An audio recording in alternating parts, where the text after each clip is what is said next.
Oke, halo semua, kembali lagi bersama saya Fides Duru dengan NIM 213304010384. Nah, jadi dalam pertemuan kali ini saya akan mempresentasikan materi dari SIA dengan dosen Bapak Hotu Asam Mesir.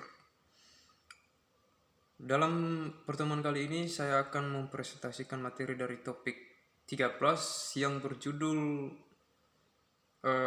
Sistem Akuntansi Penerimaan dan Pengeluaran Kas.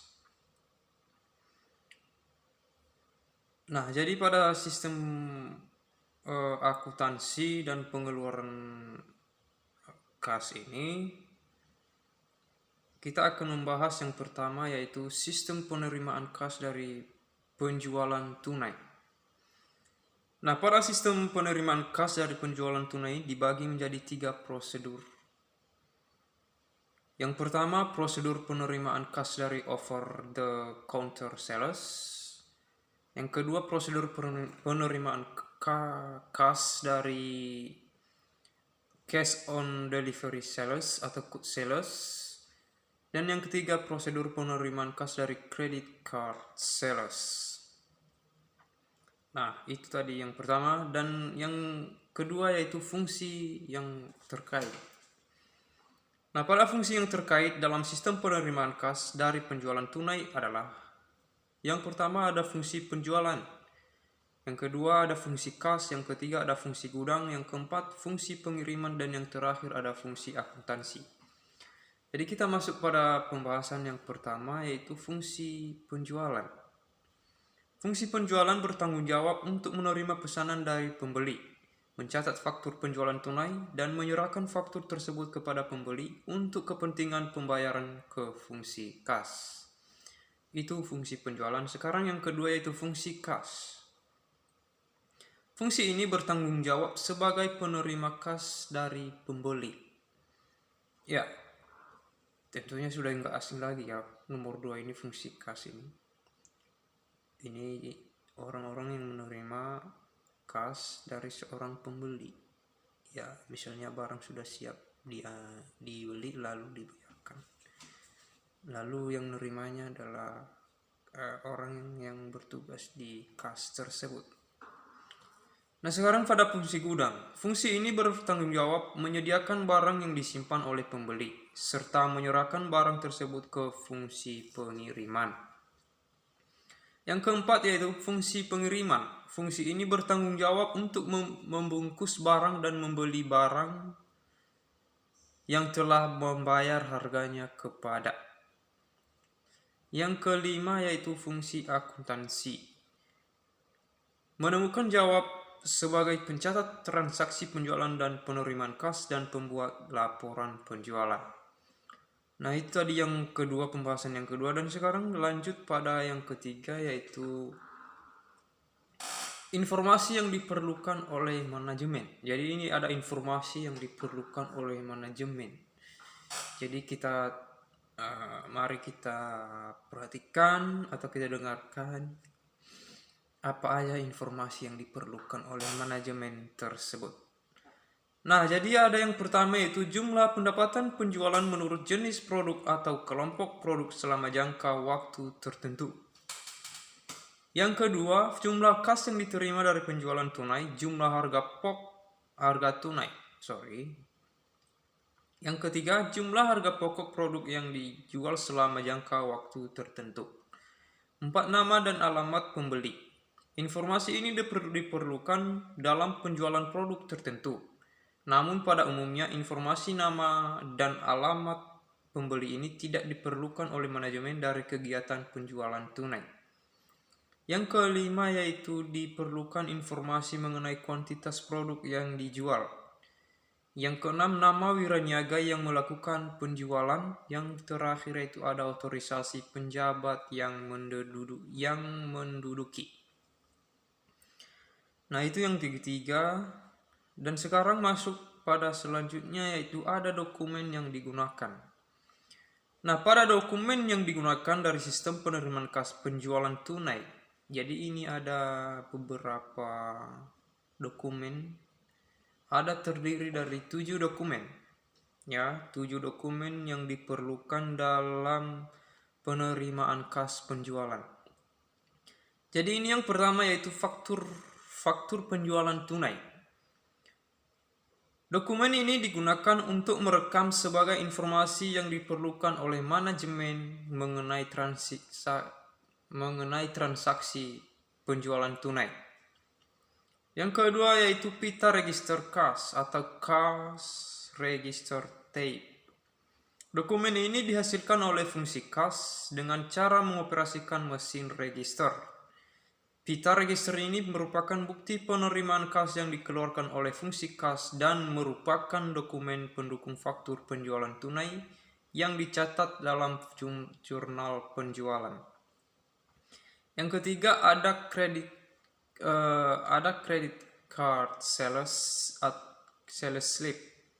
Ya, dokumen ini dicetak oleh Credit Card Center Bank yang menerbitkan kartu kredit dan diserahkan kepada perusahaan atau disebut merchant ya, yang menjadi anggota kartu kredit. Nah, bagi perusahaan yang menjual barang atau jasa, dokumen ini diisi oleh fungsi kas dan berfungsi sebagai alat untuk menagih uang tunai dari bank yang mengeluarkan kartu kredit untuk transaksi penjualan yang telah dilakukan pada pemegang kartu kredit. Yang keempat yaitu ada Bill of Lading. Nah, dokumen ini merupakan bukti penyerahan barang dari perusahaan penjualan barang kepada perusahaan angkutan umum. Nah, dokumen ini juga digunakan oleh fungsi pengiriman dalam penjualan quote yang penyerahan barangnya dilakukan oleh perusahaan angkutan umum. Yang kelima, faktur penjualan quote. Dokumen ini digunakan untuk merekam penjualan quote. Yang keenam, bukti sektor bank. Dibuat oleh fungsi kasas sebagai penyetoran kas yang diterima dari piutang ke bank. Bukti setor. Bukti setor dibuat 3 lembar dan diserahkan oleh fungsi kas ke bank bersamaan dengan penyetoran dari piutang ke bank. Yang ketujuh yaitu rekapitulasi beban pokok penjualan. Nah, pada dokumen ini digunakan oleh fungsi akuntansi untuk meringkas harga pokok produk yang dijual selama 1 periode.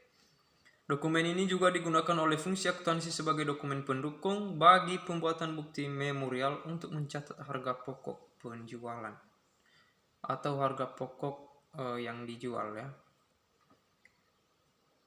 Sekarang masuk pada pembahasan berikutnya yaitu catatan akuntansi yang digunakan. Nah, pada catatan akuntansi yang digunakan ini terdiri dari 5. Ya, jadi yang pertama ada jurnal penjualan, yang kedua ada jurnal penerimaan kas, yang ketiga jurnal umum, dan yang keempat kartu persediaan, yang terakhir ada kartu gudang. Nah, sekarang kita masuk pada jurnal umum yang pertama. Jurnal penjualan yang digunakan oleh fungsi akuntansi untuk mencatat dan meringkas data penjualan adalah yaitu jurnal penjualan umum. Jadi jurnal penjualan ini digunakan untuk digunakan oleh seseorang dalam hal meringkas ya, berbagai catatan akuntansi penjualannya. Nah, nomor 2 yaitu jurnal penerimaan kas. Jurnal ini digunakan oleh fungsi akuntansi untuk mencatat penerimaan kas dari berbagai sumber, termasuk penjualan tunai.